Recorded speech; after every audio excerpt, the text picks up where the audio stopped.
Muchas gracias. Un gusto estar con ustedes y compartir este encuentro. Hay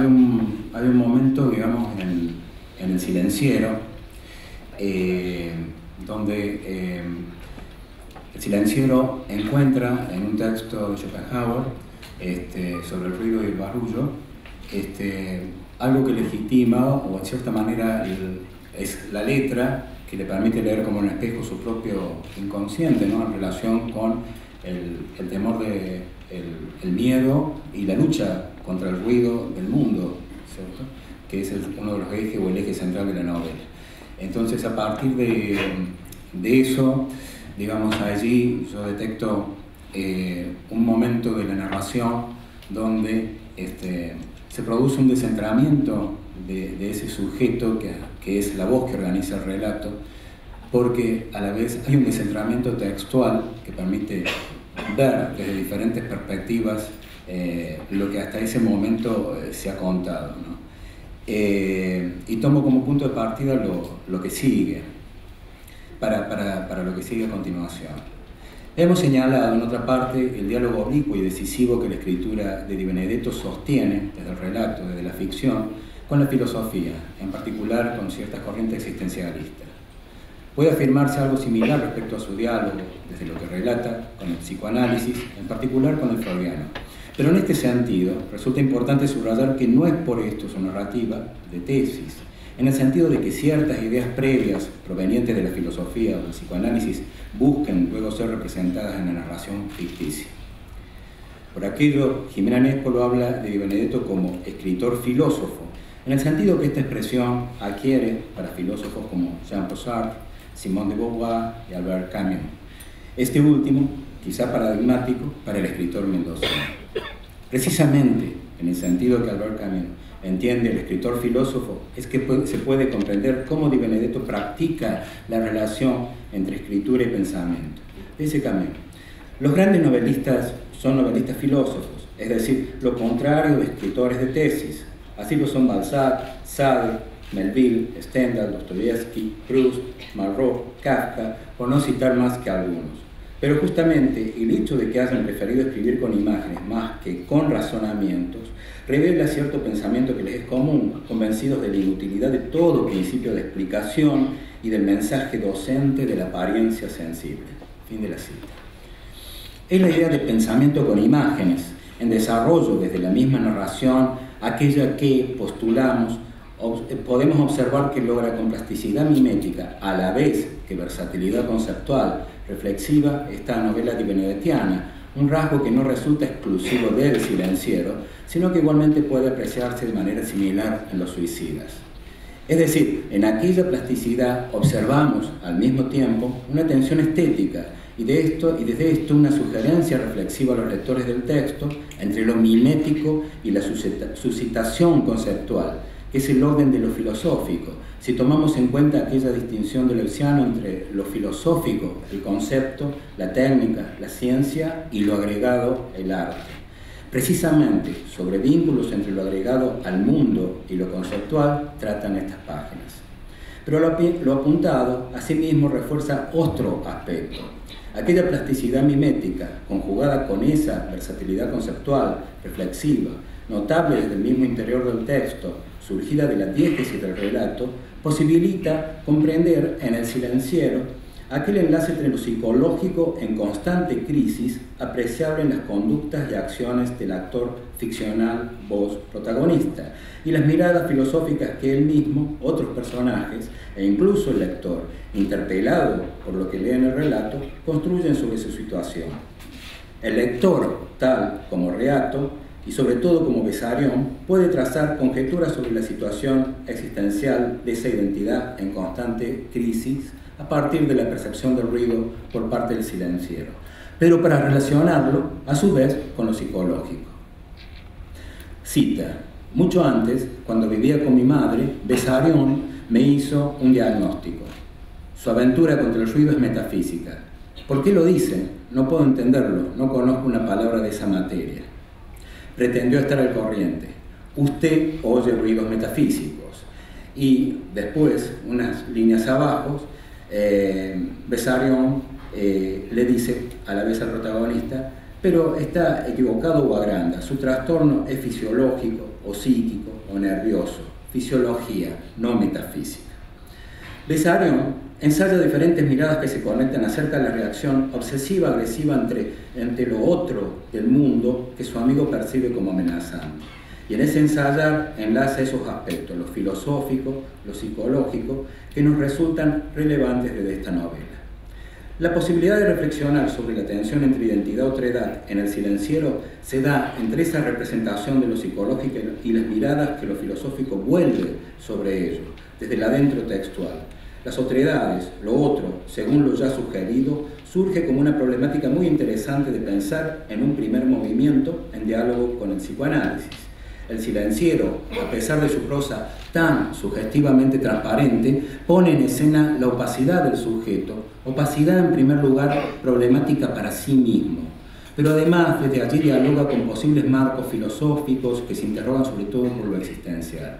Sugiere a su vez una arqueología de ese sujeto y su construcción en definitiva paranoica del mundo, de la percepción de lo otro y los otros. Y esa percepción desde el sujeto, de la tensión con lo otro y los otros, se aprecia por un sutil descentramiento del sujeto principal que enuncia, operado desde el interior de la narración misma, por un descentramiento textual, visible en el collage de textos y en la relevancia del género policial y lo policial en el último tramo de la novela. Lo filosófico, como conjunto de saberes generadores de ficción, tienen antes de lo manifestado por la escritura de Benedetto antecedentes relevantes en la literatura argentina como un conjunto diverso de poetas. Pensemos en Juan L. Ortiz, a propósito del otro autor que aquí nos convoca, Macedonio Fernández y Jorge Luis Borges. O incluso se podría agregar en esa línea diacrónica del sistema literario esa extraña autoficción de Eduardo Wilde titulada Aguas abajo, de 1914. Pero podría postularse, desde las décadas de 1940 y 50, con las nuevas discusiones de pensamiento e históricas, y a partir de ello el historicismo que atraviesan la cultura argentina, se redefinen esos diálogos entre el pensamiento y la ficción, con sus espacios de interacción, inventiva e intersección.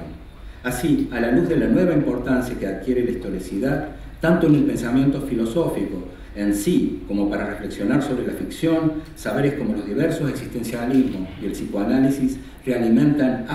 y se reinventan desde lo ficcional. Durante las décadas de 1950 y 1960, esto adquiere las más diversas y contradictorias variaciones en la literatura argentina. En dicho marco ya se destacan los textos de Antonio Di Benedetto, en particular su trilogía novelística Sama del 56, El silenciero 64 y Los suicidas del 69, por los cuales dicho escritor se configura como un escritor filósofo, su poética como una escritura filosófica, donde cuestiones como las paradójicas relaciones de los sujetos con su deseo y voluntad y lo absurdo de la existencia se vuelven cruciales. Algo de lo señalado culmina en aquel pasaje del silenciero con el que arrancamos. Algo de aquellos pasajes y nuevas interacciones textuales y discursivas se pueden leer desde aquella instancia interna de la novela,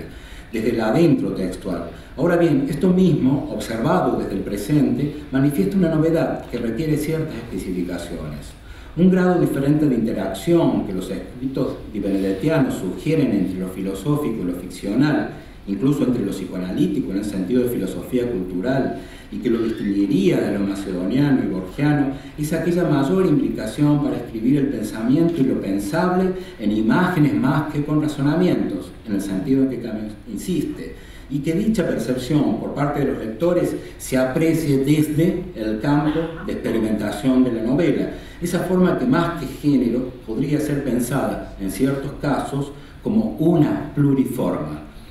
No es tanto que Di Benedetto siga la postulación prusiana, sino que antes bien trabaja desde su particularidad poética en sincronía con aquello,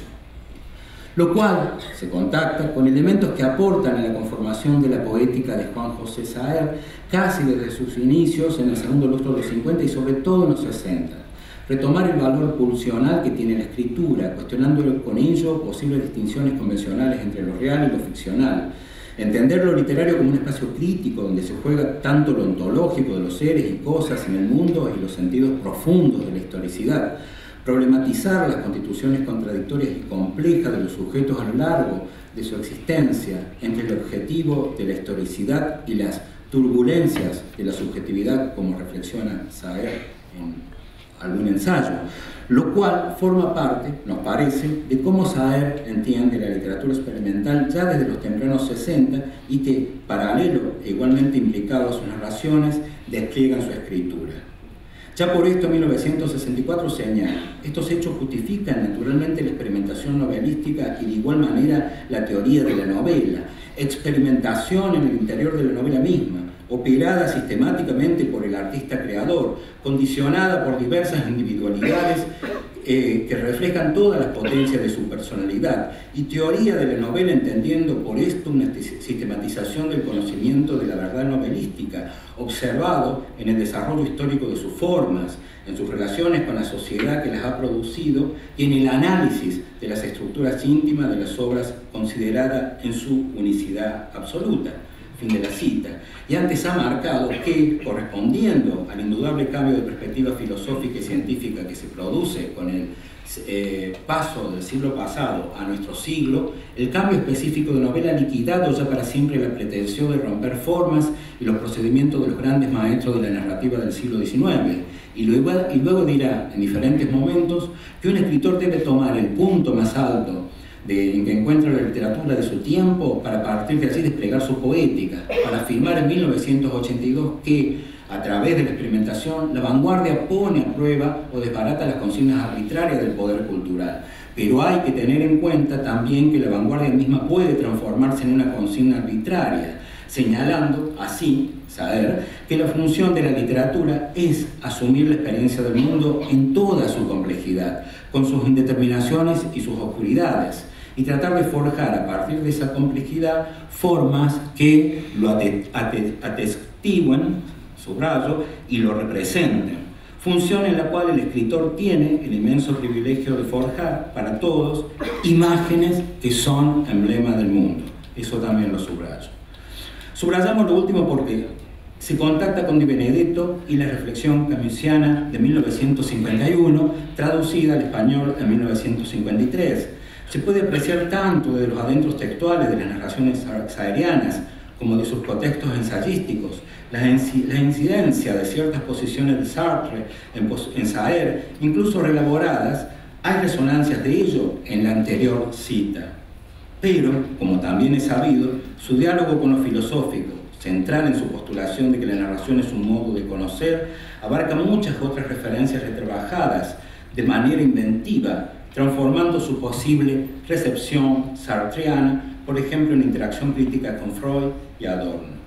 Así, hay afinidades, pensando sus poéticas desde este lado, con Di Benedetto, coincidentes en esa recepción y reelaboración crítica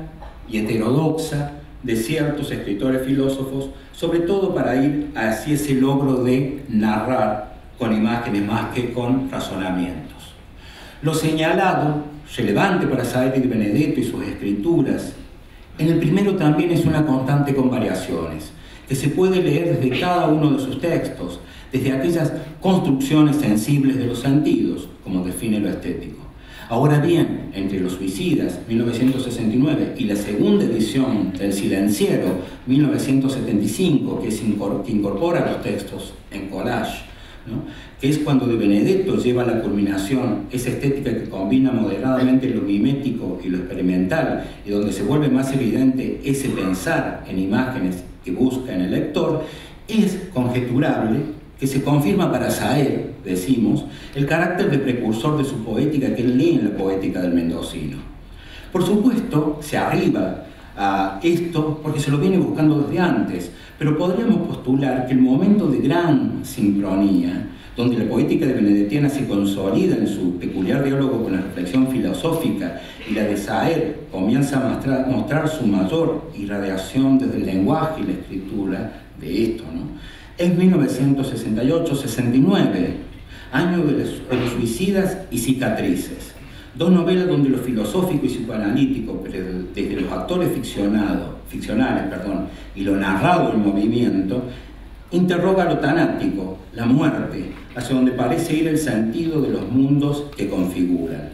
De hecho, aquella afirmación de Albert Camus, no hay más que un problema filosófico verdaderamente serio, el suicidio. Juzgar que la vida vale o no vale la pena de que se la viva es responder a la pregunta fundamental de la filosofía que abre el mito de Sísifo, parece dialogar con ambas narraciones, donde hay varios suicidios, los cuales además no hacen otra cosa que interrogar escépticamente sobre el valor de la vida. En Cicatrices está además esa multiplicidad de personajes puesto en escena, ya estrictamente textual y a la vez mimética, con relaciones que sugieren los fantasmas del incesto, las patologías de la vida cotidiana con sus tensiones sexuales y afectivas, y las implicaciones no solo de las 4 historias y sus diversas temporalidades, sino en ello y a través de ello la de las historias individuales, con sus frustraciones de escepticismo vital frente a lo histórico, que en esto mismo se articula con lo histórico, que es reconfigurado desde el adentro textual. Y si en El silenciero el descentramiento del sujeto que enuncia se produce desde el adentro de la novela por descentramientos textuales, en Cicatrices se exploran los diferentes aspectos y órdenes del vivir de esos sujetos, pero por el contraste y la problemática correlación de las diversas perspectivas articuladas desde cada una de las historias. A su vez, en El limonero real, esa recurrente exploración en torno a lo ocurrido ese fin de año en la reunión de la familia de Layo, donde vuelve una y otra vez el retorno de lo reprimido, no hace más que asentar diversas capas de la negatividad que define esa situación y aquello que la ha hecho posible. Es sabido, aquí el escritor narrador, que organiza el relato es muy diferente del mundo social pobre y marginado de aquellos que pone en movimiento en el relato o durante el relato. Pero en el minucioso detallismo de lo que se cuenta se insertan afirmaciones del narrador que muestran desde lo ínfimo también lo reflexivo, lo pensable en imágenes. Cita: el influjo de la muerte apenas se acaba de comenzar. Dice la voz del narrador mientras cuenta el regreso de Layo y su esposa tras enterrar a su hijito en un mundo real, minuciosamente real, que se cuenta en su materialidad porque debajo de ello que narra siempre trata de ocultar un lenguaje, una escritura cósmica arcaica. Saer dice: entendido como actividad central de una vida, el ejercicio de la literatura no cabe en la mera definición de un proyecto, ya que sus raíces se pierden enmarañadas en lo oscuro. Tanto sus textos como los de Benedetto exploran eso oscuro de los sujetos. A veces sorprende la gran diferencia de sus idiomas de escritores, despojado de una engañosa transparencia en el caso de Benedetto, proliferante, expansivo, más allá de que a la vez sea muy preciso y conceptual, en particular en el Saer de aquel periodo. Pero en ambos están aquellas imágenes en movimiento, que interactúan con el proceso de pensar en sus propias poéticas y a la vez dialogan con otros pensamientos sobre el mundo desde cada situación histórica. Y en ambos sus narraciones trabajan por ello mismo sobre una mímesis reformulada, en tensión con lo experimental, manifiesto en esto de suscitar pensamiento desde las imágenes y desde el lenguaje problematizado. La opacidad de los sujetos, puesto en situaciones que pretenden controlar pero que los exceden, parece ubicar como interrogación desde sus textos. Ese problema y tratar de develar cómo ha sido posible el error de haber venido al mundo en Di Benedetto, o lo inevitable de ser para la muerte y ante ello entonces la ironía como supremo recurso para contrarrestarlo en Saer, hacen que ambos autores asuman el espacio de la práctica escritural como aquel que piensa de otra manera sobre aquella situación, que es histórica y a la vez existencial, ontológica, en sentidos que no se restringen solamente a ciertas corrientes de pensamiento. De aquí también el escepticismo que, como posible sentido, circula en ambas obras y que también se lee cuando se correlaciona lo narrativo y cómo esto dialoga aquí con lo filosófico, lo psicoanalítico, lo histórico, pero que en el caso de Benedetto y Saer nos llevan a la constitución de poéticas historicistas. Desde aquí solamente hemos esbozado hipótesis de lectura conjunta de esos textos de dichos escritores. Narraciones como las abordadas ya condensan y cifran en gran medida los proyectos literarios de ambos, combinados con la constante y flexible apertura del trabajo escritural e imaginativo, lo cual incluso puede ser más importante que los proyectos literarios previamente definidos. Saer señala: Las tres principales novelas de Antonio Di Benedetto, en razón de la unidad estilística y temática que las rige, forman una especie de trilogía. Y en la literatura argentina, Di Benedetto es uno de los pocos escritores que ha sabido elaborar un estilo propio, fundado en la exactitud y en la economía, y que, a pesar de su laconismo y de su aparente pobreza, se modula en muchos matices, coloquiales y reflexivos, descriptivos o líricos, y de una eficacia sorprendente. En este ensayo sugerimos que a partir del escepticismo filosófico, la problematización del sujeto y textos que la manifiestan en su complejidad, podemos revisar de manera crítica aquella afinidad de poéticas, una afinidad de poéticas autoriales que, sin ser, por cierto, equivalentes, definen una genealogía donde aquella afirmación de 1999 de Saer en la novelística dibenedettiana hay, por lo tanto, entre el narrador y el mundo una guerra de principios, puede, asimismo, devenir una clave de su propia narrativa. Gracias.